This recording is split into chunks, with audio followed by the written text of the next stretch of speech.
It's not about finding more excuses. It's about going through more passageways. Let's get it. Yeah. I'm inspired. I'm inspired.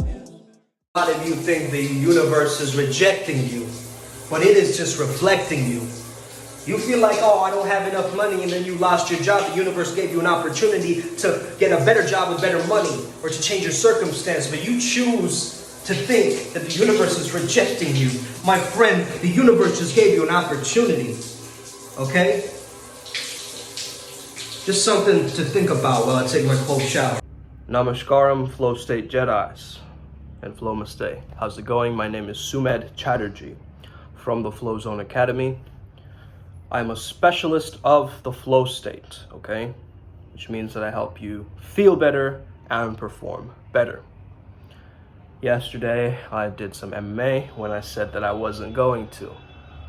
There we go. That's what discipline is about. You know what I'm saying? Like, that's what it is. It's like pushing through those moments that you feel that resistance, telling you no, no, no. You tell it yes, yes, yes. And you make that call. You push that button. You pick up the phone. You write the task down. Those moments, those little moments that you can stack throughout your day, okay? So I don't believe in excuses, okay? I think our excuses are just our own subconscious mind trying to find a way to be stuck in the same loop or the same, self-sabotaging pattern. So it's an unhealthy mindset when we think of it as excuses, okay? I want you to think of it as renditions. What do I mean by this? You miss meditation one day, you do a breath work in the car. You miss the breath work in the car, you do it in the shower. If you miss it in the shower, then you got to find something else, right? So you don't just have a plan A, you have a plan B, C, D, E, F, G, H, okay? As many as you want. In fact, as many as you want, but only you can judge yourself. You are your best measure, okay, in this case. So the immediate feedback you're getting is from your higher self. Okay, in this case. This is what I want you to really understand, because I used to fall into this trap like, yeah, I'm looking for excuses, right? I'm looking for defense mechanisms, in a sense. I'm justifying my defense mechanisms by, going with this excuse. Nah, I can't come to work today, I'm sick. Are you really sick? Or is it an excuse? You see what I'm saying? Really, excuses are unavoidable, but it's how we choose to respond to the excuse that really matters. You see, you have to change your relationship status with your excuses. Okay, you got to go from it's complicated to we are committed. Once you're committed to the excuse, it's not an excuse anymore. If you state that I would much rather be staying at home, ordering pizza, than going to my dance recital next week, okay? Is that really gonna help you towards your end goal? Now it might. You might actually know yourself very well and be like, yeah, actually pizza party this week and then train next week might be a good idea, but it's up to you. You see what I'm saying? It's up to you. You can't go with what is the norm for your journey. You just can't. We do need some guidance, we do need some structure, but ultimately, there needs to become a self-structure, a self-evident philosophy that you're living through. Man, I feel like I look more and more like a philosopher each day. It's kind of tripping me out. Anyway, back to the video. I love using gestures throughout the day because each gesture holds a very specific emotion, okay? Just like the power pose is a gesture, which demonstrates I've won, I've done something that I've accomplished, right? This is a winning posture, the victory pose, you'd say. The surrender pose, you could say. I surrender to the universe, right? I'm open. I'm expansive, right? All of these things. So every single gesture that you do throughout your day leads you to a very specific emotion. If you do more sad gestures, they're starting to stack as well. And it's translating that this is a sad person we're dealing with, right, in the mind. In the mind's computer, in the biocomputer, it's going, okay, sad body language, sad, gestures. Therefore, sad emotions, give them more sad emotions to fit the narrative, okay? So if you're like kind of slunched down, just like head not held high, just, very lethargic and slow in your movements, you're getting used to that pattern, right? It feels like quicksand when you get depression, right? It's almost like you're going slower and slower and slower, right? Till a point where you just don't feel like, right, getting up. And that's the real crux of the issue. It's like you're trusting your feelings over the facts of what is healing to you.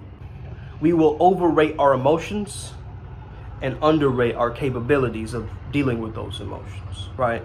No, it's like you meet with the issue or the problem, you confront it, you have that stare down with it, and eventually it loses the staring contest because it knows that you are the controller of this matrix, right? The matrix being the body in this case. I'm using that as an example. You know when someone says, "Excuse me?" You know what my answer is? You're excused. Okay? You're excused.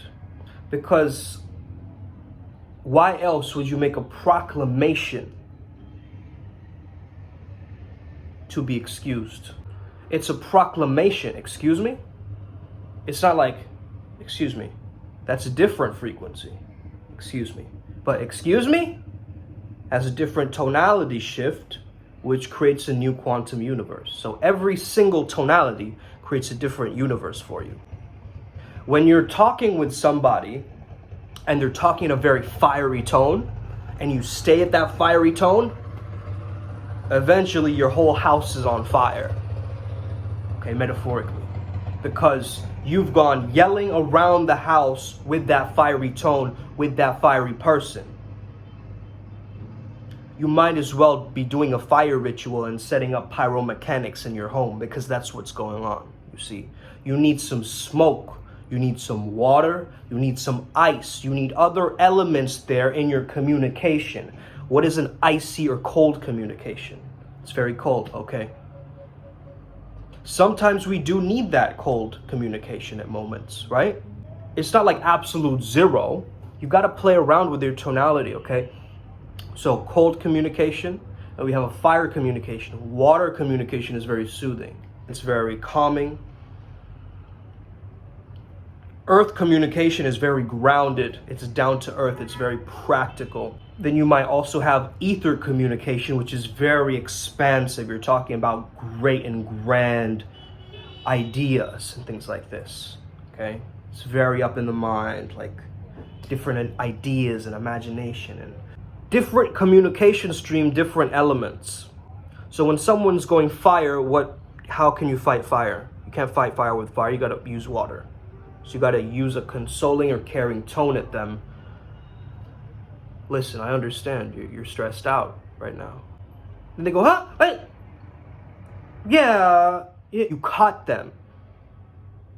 Because it's not really about the thing that they're arguing about. Mostly, it's about something completely different, and they're transferring their fear through that anger onto you. Okay, have you guys noticed this? So the emotion that you think is the emotion isn't the authentic emotion. It is the emotion they're showing you, that they're demonstrating to you. Okay? What if they're showing that they're sad, but they're actually horny? What if they're communicating a happiness, but they're actually angry inside, as a passive aggressiveness? You see, this is what human beings are doing constantly. So when you're not looking for excuses, you're looking for alignment, my friends. You're looking for, I say I'm going to do something, and then I lean in and I do that. It's not the opposite, where you say you're going to do something, you do the complete opposite. That's hypocrisy, and that's going against that kind of flow state dynamic. We all do this at certain times. I'm just making you more conscious of the hypocrisy, right? You say you're going to take out the trash and you don't. Well, you've got to have renditions. This is what I'm talking about, right? If you don't take out the trash, maybe you'll take it out later on in the day, or maybe you'll take it on tomorrow. But then again, this is where procrastination happens for a lot of people, right? You just push it away, push it away, push it away. As the closer it gets to you, you push it away even more. The real thing that's going to help you is that ability to do something when you absolutely don't feel like it, right? Like today I have to go see a client, okay? I'm out of state right now to go see a client. I'm in my video mode. I've got to switch from the video commentator YouTube guy to much more of a grounded space holder, practitioner. So that takes a little bit of adjustment. I can't just be yelling information at them like I'm doing in these videos. There's got to be a back and forth dynamic. So when two people are being involved in something, you must notice that there is another human involved, that I'm not just talking to me through this other person, okay? I'm not just validating myself, like trying to gain approval through these communication lines. It's like gaining your self-confidence and self-esteem to such a point where you don't need to worry about bragging anymore, that it just comes across. And that's a real skill set to evolve into, because it comes with being much more engaged with reality, more lifelike. It doesn't matter how many times you stop along the path, there's gonna be little moments where you break, okay? Blood, sweat, and tears, that's ichor. It's the blood of a gods or a goddesses. So really understand that, okay? The trials and tribulations that you've gone through are making you more from the earthly plane up to the spiritual. This is why people go towards spirituality in times of crisis, because the physical world doesn't make sense to them anymore. They've got to go somewhere else. And usually they travel with their minds. And then you see the opposite. Someone is so engaged with the body that they're not engaged with the mind. Okay? We want to create a combination of both. We want intelligent people who can communicate and still be tapped in to that realm of the divine. This is what we're looking for, right? And this is not some kind of utopian landscape, right? We all understand this to some level. And so we do our part. We share, we communicate clearly. We adjust our communication, not for the sake of others, but we do it just because it's like sharpening a sword, right? We understand that our communication is a weapon, right? So we can't just go around misusing that weapon, right? We're gonna hurt some people. But understand that the same weapon can be turned into a feather to tickle someone, can be turned into a magic wand that can manifest things. So it can be turned into any object of your desire that creates a specific outcome. So instead of envisioning a particular number of money, envision the fact that you're getting a lot more opportunities coming in. And stop, throwing away compliments and not receiving compliments, because that's a big part of you also accepting that state of lack. You want to accept that phase of lack, but then change it, right? You don't want to accept it and then stay there. That's the main thing. So I hope this video inspires you today. Have an incredible day. May the flow be with you and stay legendary. Let's get it today. Boom.